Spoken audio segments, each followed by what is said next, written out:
Imagine एक ऐसा तरीका जिससे आप पॉलिटिकल पार्टीज को अपने स्कैम्स, फ्रॉड्स, स्कैंडल से बचने के लिए और अपने बिजनेस को बड़े बड़े टेंडर्स लेने के लिए सीक्रेट वे में पैसा दे पाए। इधर आपने करोड़ों रुपए उन्हें भेजे और उधर उन्होंने रिसीव कर लिए। इन पैसों के बदले आपके कारनामे भी छुपाए जा रहे हैं और पॉलिटिकल पार्टीज को खूब सारे पैसे डोनेशन के तौर पे मिल जा रहे हैं। यही too good to be true चीज थी, इलेक्टोरल बॉन्ड। इस वीडियो में इलेक्टोरल बॉन्ड से रिलेटेड चीजों पे डिटेल में बात करेंगे एंड एक ऐसा सीक्रेट तरीका भी है जिससे बड़ी बड़ी कंपनीज सीक्रेट तरीके से पॉलिटिकल पार्टीज को पैसे दे देती हैं और उनका नाम भी पब्लिक नहीं होता है। CBI, ED, income tax department का प्रयोग किया जा रहा है, कंपनीज को एक्सटॉर्ट किया जा रहा है, बड़े बड़े कॉन्ट्रैक्ट्स का शेयर लिया जा रहा है, कॉन्ट्रैक्ट देने से पहले इलेक्टोरल बॉन्ड्स दिए जा रहे हैं और फिर एकदम बाद कॉन्ट्रैक्ट दिया जा रहा है। शेल कंपनीज उसमें भरी हुई है और ये पूरा का पूरा जो ढांचा है प्रधानमंत्री ने क्रिएट किया है। इलेक्टोरल बॉन्ड काले धन को सफेद करने की भाजपा की गारंटी है। करोड़ों रुपयों का चंदा लिया कैश में, 12 लाख करोड़ के घपले घोटाले भ्रष्टाचार किए, जेल में जा रहे हैं और हमसे हिसाब मांग रहे हैं। हमने तो काला धन को समाप्त करने के लिए बॉन्ड लाए।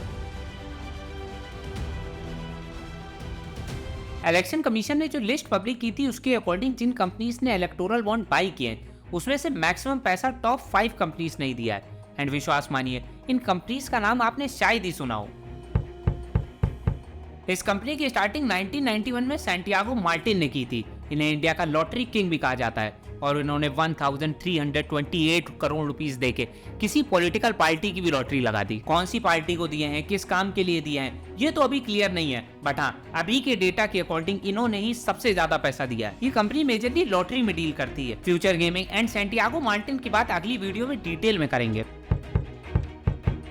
पमी रेड्डी, पिच्ची रेड्डी एंड पीवी कृष्णा रेड्डी की चाचा भतीजे की जोड़ी ने 1989 में बिजनेस की स्टार्टिंग की थी एंड 2006 में उन्होंने अपने फर्म का नाम चेंज कर दिया एज मेकाई engineering and infrastructure limited. Company power plants, highways, irrigation projects को डेवलप करती है एंड उसके अलावा नेचुरल गैस का डिस्ट्रीब्यूशन भी ये करते हैं। जैसे जैसे ये ग्रो होते गए इनके रिलेशन तेलंगाना और आंध्र प्रदेश के चीफ मिनिस्टर्स के साथ अच्छे होते गए, बट डेटा ऐसा बताता नहीं है कि इन्होंने ये पूरा पैसा सिर्फ स्टेट्स की पार्टी को ही दिया है।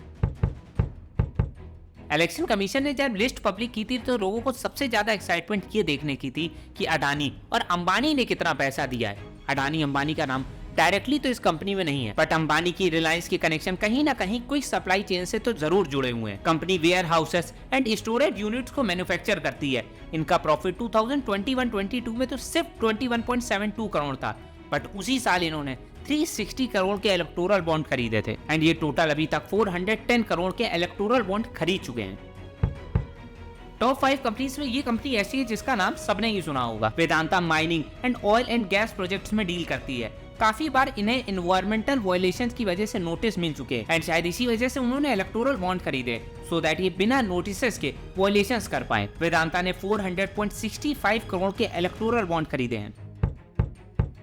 वेस्ट बंगाल की इस थर्मल पावर प्लांट कंपनी ने 377 करोड़ के इलेक्टोरल बॉन्ड खरीदे थे। चांसेस है कि टॉप 5 कंपनी में आपने एक या दो कंपनी का नाम ही सुना होगा, पर शॉकिंग बात यह है कि अगर हम टॉप 10 कंपनीज का डेटा लेते हैं तब भी आपने एक या दो ही कंपनी का नाम सुना होगा, जिसमें से 6 नंबर पे है भारती एयरटेल। उसके बाद SL mining and industries limited, western UP power transmission company limited, Keventer food park infra limited, Madan Lal limited. इन कंपनीज का नाम देख के ये तो समझ आ गया कि हमारे देश के छोटे छोटे शहर में भी बड़ी बड़ी और बड़े बड़े पैसों वाली कंपनीज चल रही है और इन्हीं कंपनीज के पैसों से ये पॉलिटिकल पार्टीज भी चल रही है।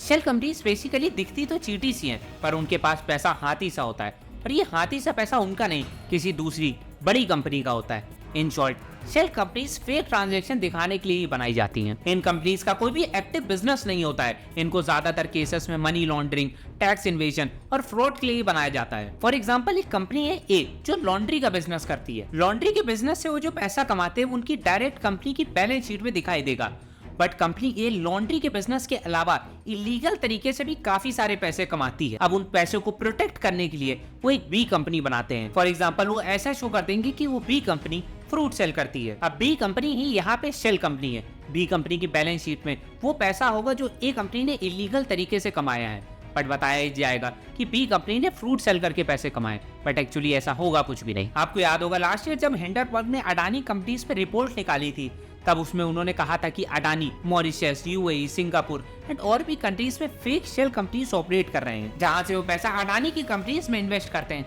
जिससे शेयर के प्राइसेस बढ़ जाते हैं। एंड ऐसे ही कुछ अभी भी लोगों का कहना है कि काफी सारी शेल कंपनीज ने इलेक्टोरल बॉन्ड खरीदे, वो कंपनीज है तो किसी और की, बट उन्होंने पैसा किसी और के नाम पे दिया है। For example quick supply chain, इस कंपनी का प्रॉफिट तो 109 करोड़ था, बट इलेक्टोरल बॉन्ड खरीदे 410 करोड़ के। मदन लाल, इनका प्रॉफिट तो सिर्फ 10 करोड़ था, बट बॉन्ड खरीदे 185 करोड़ के। और इसी वजह से इन कंपनीज को शेल कंपनीज माना जा रहा है, क्योंकि कैसे कोई भी कंपनी अपने प्रॉफिट का इतना टाइम्स किसी पॉलिटिकल पार्टी को दे देगी। और ये कंपनीज टॉप 10 में है। पूरे डेटा में ऐसी कितनी शेल कंपनीज हैं उसको तो अभी कैलकुलेट भी नहीं किया गया है।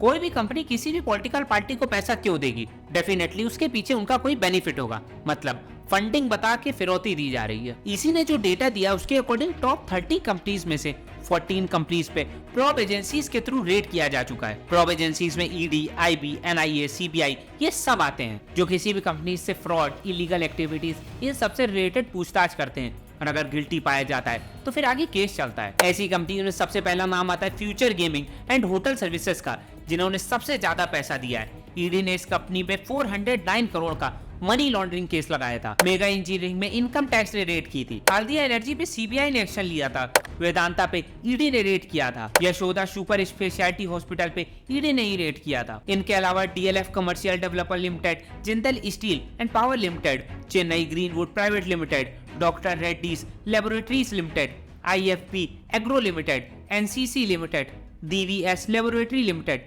United phosphorus India limited, Aurobindo pharma, इन सब कंपनीज पे किसी न किसी प्रॉब एजेंसीज ने इन्वेस्टिगेशन की थी। एंड रेट के आसपास टाइम में ही इन कंपनीज ने इलेक्टोरल बॉन्ड भी खरीदे थे। पॉलिटिकल पार्टीज के पास पैसा पहुंचने के बाद ये कंपनीज बची या नहीं, बट हाँ एक बात तो तय है कि कोई भी कंपनी बिना किसी सॉल्यूशन के पैसा तो पॉलिटिकल पार्टी को नहीं देगी, मतलब कहीं ना कहीं इनको बेनिफिट तो मिला हो। प्रॉब एजेंसीज के केसेस के अलावा काफी सारी कंपनीज ने इलेक्टोरल बॉन्ड खरीदे एंड उन्हें कुछ टाइम में गवर्नमेंट की तरफ से कोई बड़े प्रोजेक्ट के ऑर्डर मिल गए। आपकी क्या थॉट्स हैं इलेक्टोरल बॉन्ड से रिलेटेड? कमेंट में बताइए। नेक्स्ट वीडियो में future gaming and Santiago Martin से रिलेटेड बात डिटेल में करेंगे कि उन्होंने इतना पैसा कैसे कमाया और गवर्नमेंट को अपने जाल में कैसे फंसाया। वीडियो को देखने के लिए चैनल को सब्सक्राइब कर लीजिएगा। मिलते हैं नेक्स्ट वीडियो में, बाय।